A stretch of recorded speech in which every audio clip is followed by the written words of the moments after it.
Brain health has been a big topic for us this season, and so every week we've been passing along expert advice on the best ways to nourish our brain.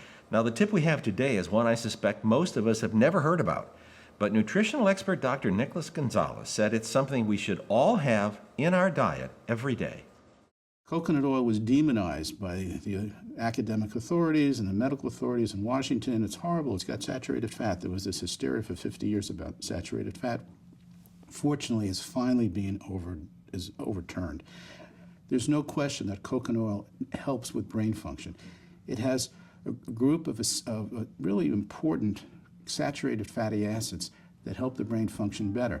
You know, the brain is 60% fat, and a lot of it is saturated fat. The idea that saturated fats are the enemy of mankind like salt, wrong. The brain needs saturated fat in order to function. Neurotransmission cannot occur without saturated fats. The myelin sheath around the axons that allows neurotransmission to occur so efficiently and effectively is made up largely of saturated fat. And coconut oil has the exact combination. There are dozens and dozens of saturated fats. Coconut oil has the exact combination, the right proportions that the brain thrives on. So coconut oil is wonderful. There was a study about it a couple of years ago where they gave 4 to 8 tablespoons of coconut oil, which admittedly is a lot of coconut oil, to patients with overt, properly diagnosed Alzheimer's. And there was substantial improvement in their memory, cognition, recognition, all the subtle and not so subtle tests of memory that really helped enormously. So coconut oil, anybody who wants to save their brain should take coconut oil. If you're not interested in saving your brain, please don't take coconut oil. It's literally more so than fish, which was a traditional brain food. Coconut oil is really legitimately scientifically proven brain food. And for normal preventative reasons, a tablespoon or 2 a day, I take a tablespoon a day. I read a recent study 6 weeks ago that found that a couple tablespoons of coconut oil within 24 hours improve cognitive ability and memory. The effect is that fast because the brain can repair very quickly even after years of damage and abuse. So coconut oil is one of those really remarkable supplements that has a lot of scientific data behind it to support its use with any kind of brain malfunction or misfortune. It really helps enormously. So that's something that should be part of everybody's program. Again, unless you're not interested in maintaining your intellectual capabilities, please don't take coconut oil.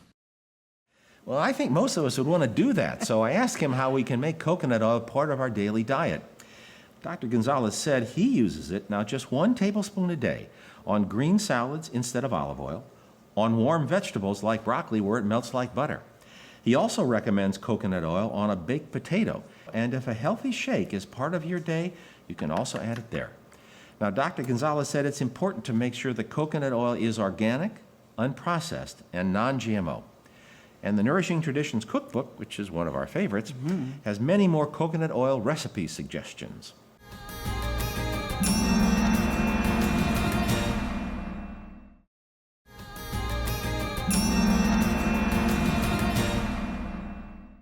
And before we move on in today's show, we want to say one more word about Dr. Gonzales. The week after we interviewed him at his office in New York City, he died unexpectedly at home. A big loss for many people around the country. For 25 years, he used intensive nutritional therapy to treat advanced cancer and other incurable diseases. Many of his patients, even those diagnosed with stage 4 cancer, survived for decades by following his protocol of nutrition, natural supplements, and regular detox. He wrote 2 books, and he was increasingly concerned about the toxins in modern life. There are 79,000 chemicals allowed in the U.S. in industry, and virtually none of them have been tested for safety. Nobody realizes it's that much. Very few have been tested. I mean, and nobody knows what the effect is going to be. No one knows what the synergistic effect is. 70 years of eating pesticides, that's a lot of nerve toxin in your body. And boy, I wouldn't want it to. But we're starting to see the increase in, well, we've been seeing this for some time now, the increase in cancer rates. I'm seeing cancer occurring at younger and younger ages. I mean, we're having people call us 25 years old with metastatic breast cancer. We're seeing adult cancers occurring in younger and younger people, even in children.